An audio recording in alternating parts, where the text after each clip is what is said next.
The fire from the burning warehouse had finally begun to die. Thick black smoke drifted slowly into the morning sky as the first light of dawn spread across the ruined town. Ash floated through the air like gray snow, settling over the empty streets and broken cars. Anna stood near the road, watching the last flames flicker inside the collapsed building. Victor approached beside her, carrying his rifle over his shoulder. "You think it's really gone this time?" he asked. Anna didn't answer immediately. The creature from Facility 07 had survived too much already. Bullets, fire, explosions, even the fall from the cliff. It was hard to believe something like that could truly die. But the warehouse had burned completely. Steel beams had collapsed. Concrete walls had cracked under the heat. If anything had been inside, it should have been destroyed. "Maybe," she finally said quietly. Behind them, Leo searched through the abandoned vehicles lining the street. Most were useless. Dead batteries, empty fuel tanks, broken engines. The world had been frozen in time the day the outbreak destroyed civilization. Then suddenly Leo shouted, "Hey, come look at this." Victor and Anna walked over quickly. Leo stood beside an old military jeep half covered in dust. The back door hung open, revealing a radio unit mounted inside. Victor raised his eyebrows. "That's military equipment." Leo turned a switch on the panel. To their surprise, the radio crackled with static. It still had power. Anna stepped closer. "You're kidding." Leo adjusted the frequency slowly. At first there was only static. Then suddenly, a voice. "Repeat, emergency broadcast, coordinates, survivors, repeat." The signal cut out again. Victor leaned closer to the radio. "Try again." Leo turned the dial carefully. The voice returned. "Any survivors receiving this signal, proceed to coordinates, Sector 9, repeat, safe zone." Anna's eyes widened. "A safe zone?" Victor frowned. "Or a trap?" Leo looked hopeful for the first time in days. "But what if it's real?" Anna stared toward the distant mountains on the horizon. If survivors were gathering somewhere, it might be the first sign that humanity wasn't completely gone. Victor crossed his arms. "So what do we do?" Anna made her decision. "We follow the signal." None of them noticed the dark shape moving slowly in the forest beyond the town. Watching. Waiting. The radio signal repeated every few minutes. Each broadcast gave the same coordinates. Sector 9. Anna studied an old map they found in the jeep's glove compartment. The paper was worn but still readable. She traced the location carefully with her finger. "It's about 60 kilometers from here." Victor leaned over the map. "In the mountains." Leo looked between them. "That's far." Anna nodded. "But if it really is a safe zone, it could be the first organized group of survivors we've found." Victor remained skeptical. "Or it could be whoever created the virus in the first place." Anna didn't dismiss the idea. The experiments at Facility 07 had proven one thing. Someone had been working on the infection long before the outbreak destroyed the world. Leo looked toward the forest nervously. "Either way, staying here isn't a great option." Victor glanced at the jeep. "If we can get this running, we'll cut the travel time in half." He opened the hood. To his surprise, the engine looked intact. Leo climbed into the driver's seat and turned the key. At first nothing happened. Then suddenly the engine coughed. Once, twice, Then it roared to life. Leo laughed in disbelief. "It works." Victor slammed the hood shut. "Well, that's a miracle." Anna allowed herself a small smile. For the first time in a long while, they had transportation and a direction. But as the jeep began rolling down the empty road, none of them noticed the broken footprints behind them in the ash. Something had crawled out of the ruins of the warehouse during the night. Something that refused to die. And now, it was following them again. The old military jeep rolled slowly down the cracked highway as the ruined town disappeared behind them. For the first time in days, the survivors were not walking. The engine rumbled steadily while the tires crushed broken glass and loose gravel scattered across the road. Leo sat behind the wheel, gripping it carefully as he navigated around abandoned cars and collapsed road signs. Victor sat beside him with the rifle resting across his lap. Anna watched the forest through the back window. Even with the vehicle moving, she couldn't shake the uneasy feeling that something was still following them. The radio on the dashboard crackled again. "Repeat, safe zone, Sector 9, any survivors proceed immediately." Victor looked at the device. "They've been repeating that message for hours." Anna nodded. "That means someone is still alive out there." Leo looked hopeful. "Maybe more than just a few." The road slowly began climbing upward as the land turned more mountainous.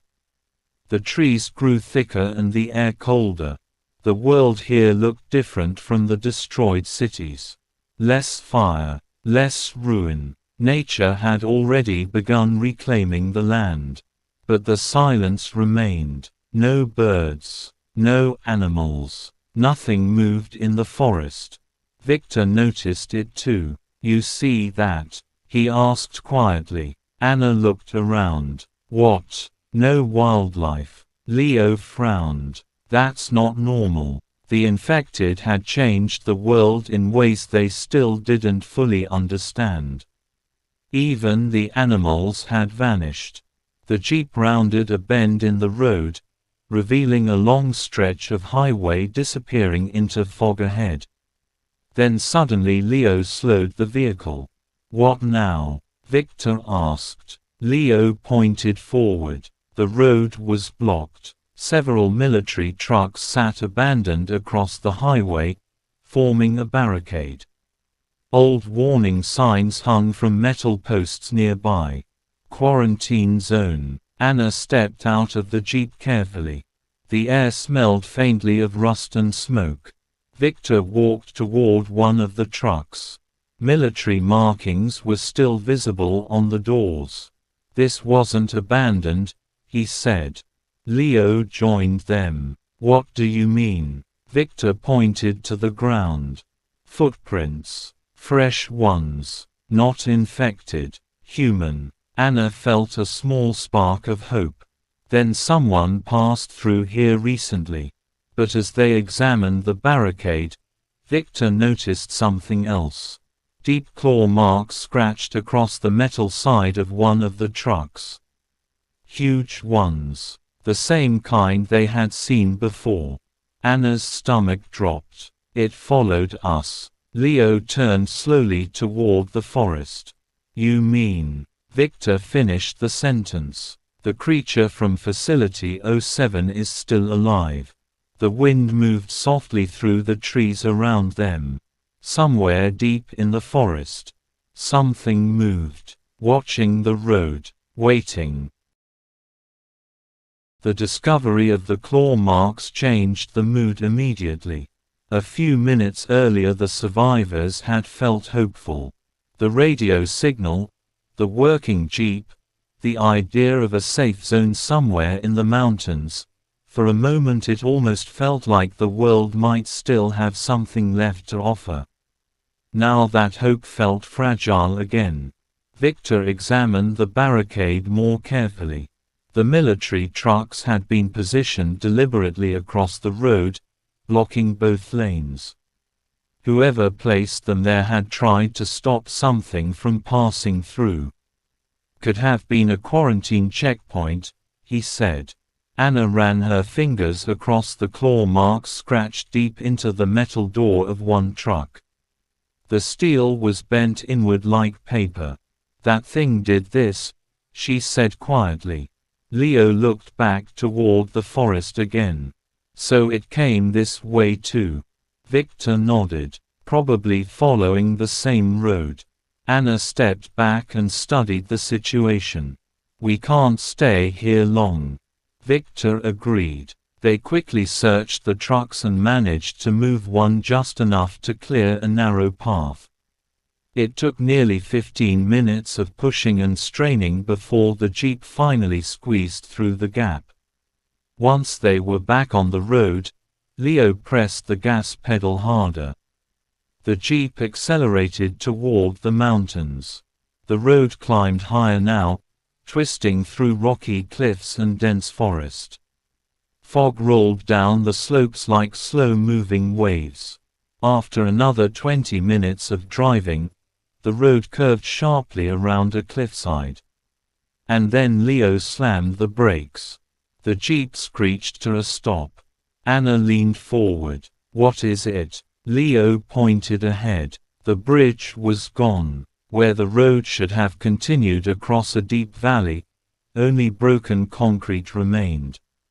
The center of the bridge had collapsed completely, leaving a massive gap between the two sides.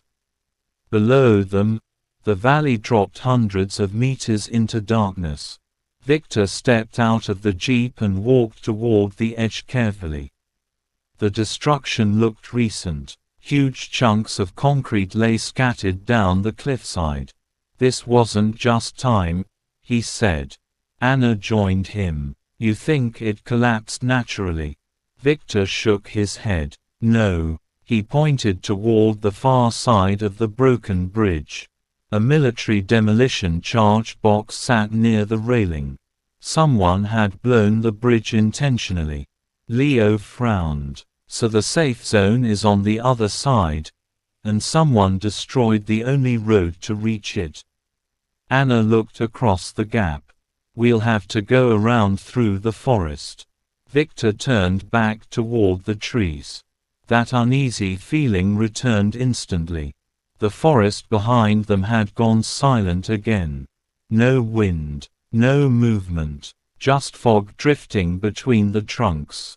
Then somewhere far below the cliff, rocks shifted. A low, distant growl echoed up from the valley. Leo whispered nervously, "Please tell me that wasn't what I think it was." Victor slowly lifted his rifle. "No," he said, "that's exactly what it was." The creature was still following them. And now the road had ended. The growl from the valley faded, but the silence that followed felt even worse. Anna stood near the edge of the broken bridge, staring down into the fog-covered valley below. The sound had come from somewhere deep in the rocks and trees beneath them. Victor didn't lower his rifle. "That thing should have died in the fire," Leo muttered. Anna shook her head slowly.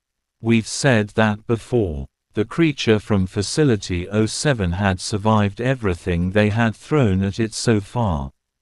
Bullets, explosions, a burning warehouse, even a massive fall from the cliff.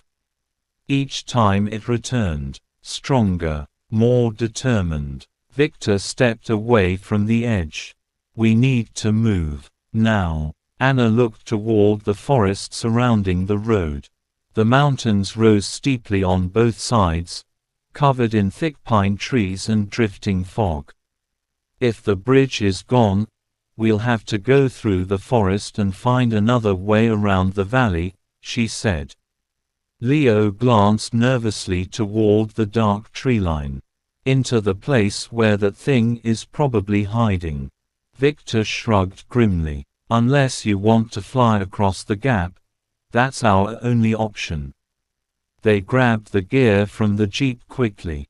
Victor slung the rifle across his shoulder, while Anna tightened her grip on the spear she had carried since the beginning of their journey. Leo checked the shotgun shells in his pocket. "All right," he said quietly. "Let's go." The forest swallowed them almost immediately. The moment they stepped away from the road, the fog thickened. The ground was uneven, covered with roots, rocks, and fallen branches that slowed their movement. Victor walked in front, scanning the trees carefully. Anna followed close behind. Leo stayed at the back, constantly looking over his shoulder. The deeper they moved into the forest, the colder the air became. Something about the mountains made every sound echo strangely between the cliffs. Then suddenly Victor stopped. Anna nearly bumped into him.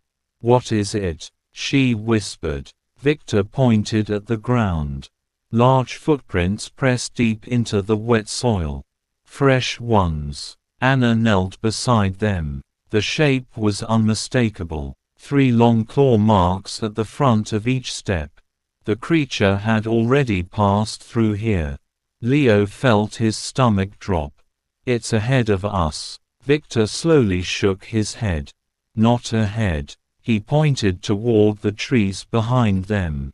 "These prints go in a circle." Anna immediately understood. "It's not running anymore." Victor's voice grew quieter. "It's hunting." At that exact moment something moved in the fog between the trees.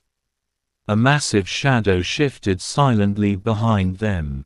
Leo turned just in time to see 2 glowing yellow eyes open in the darkness. "The hunter," he whispered.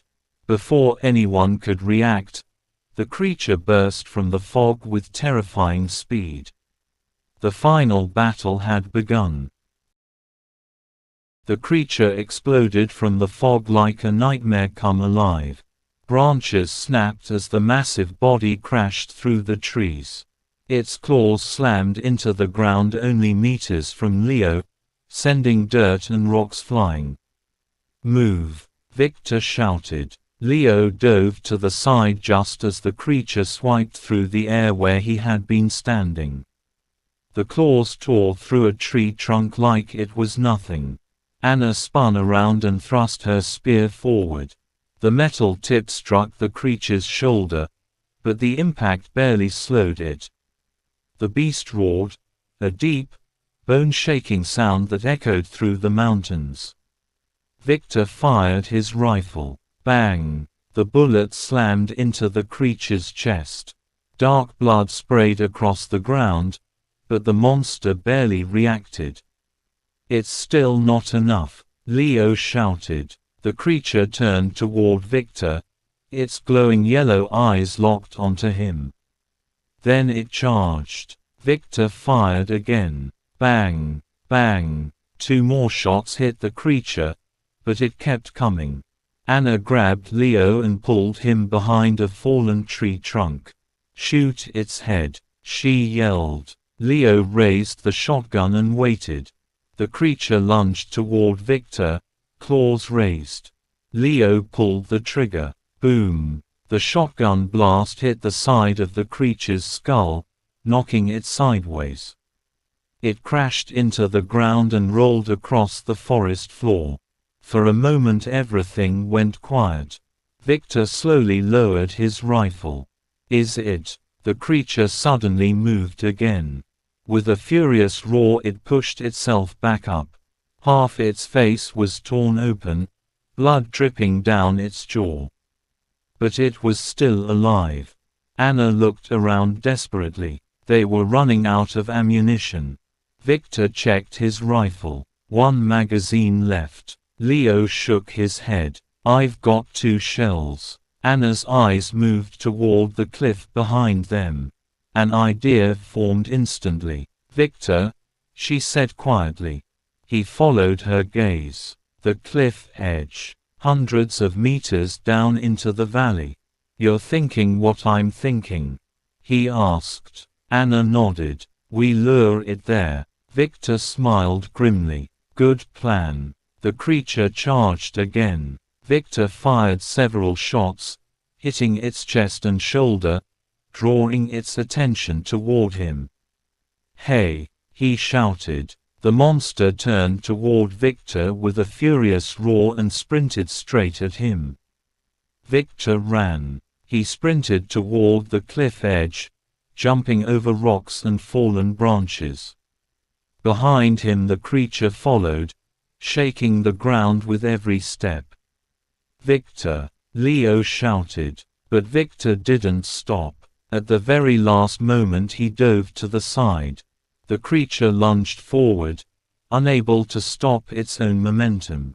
Anna stepped forward and drove her spear into its side with all her strength. The monster stumbled. Its claws scraped desperately across the dirt. But the ground beneath it collapsed. For a second the creature hung at the edge of the cliff. Then gravity won. With one final roar it fell into the fog-covered valley below. The echo of the fall disappeared into the endless silence of the mountains. Anna, Victor, and Leo stood there breathing heavily. Victor slowly walked to the edge and looked down. Nothing moved in the valley. Finally he said quietly, "It's over." Anna looked toward the mountains where the radio signal had come from. For the first time, she said softly, "Maybe the world has a chance to begin again." If you've made it this far, you survived the journey with us. From the first outbreak, to the ruined cities, the silent forests, the endless battles against the dead and the monsters that followed. Anna, Victor, Leo, and the others fought for something that seemed impossible, hope. They lost friends. They faced horrors no one should ever see. And yet, they kept moving forward. Tonight, the signal still echoes across the mountains. Maybe somewhere out there, other survivors heard it too. Maybe somewhere beyond the fog, beyond the ruined cities, a new world is beginning. But one thing is certain. The story of survival never truly ends. If you enjoyed this journey through the apocalypse, make sure to like the video, subscribe to the channel, and join us for the next story. Because in a broken world like this, every survivor has a story. And the next one might be even darker. Thanks for watching. And remember, stay alive.